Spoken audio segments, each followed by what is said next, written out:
رات کا وقت تھا، لاہور کی گلیاں خاموش تھیں، مگر ایک مسافر شہر کی طرف بڑھ رہا تھا۔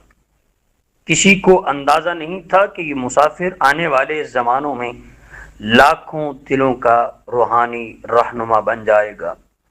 یہ کوئی بادشاہ نہیں تھا، نہ اس کے ساتھ لشکر تھا، نہ خزانے، صرف ایک چیز تھی، جی ہاں، اللہ تعالیٰ کی محبت، علم، اخلاص۔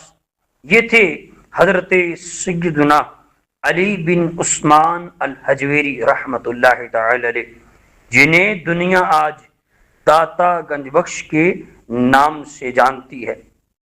کہا جاتا ہے کہ جب آپ لاہور تشریف لائے تو آپ نے لوگوں کو دولت نہیں بلکہ اللہ تعالی کی معرفت، اس کی پہچان، اخلاص، محبت کا درس دیا۔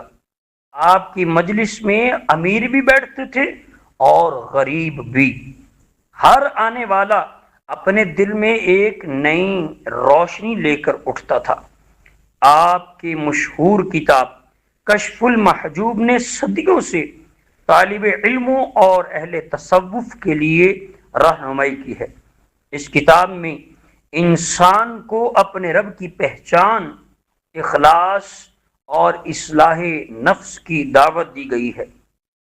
آج بھی لاہور میں آپ کا مزار لاکھوں مسلمانوں کے لیے ایک معروف مقام ہے، لیکن اصل پیغام مزار نہیں بلکہ وہ تعلیمات ہیں جو انسان کو اللہ تعالی کے قریب ہونے کی دعوت دیتی ہیں۔ آخر داتا گنج بخش کی زندگی کا وہ کون سا پہلو تھا جس نے انہیں صدیوں بعد بھی زندہ رکھا؟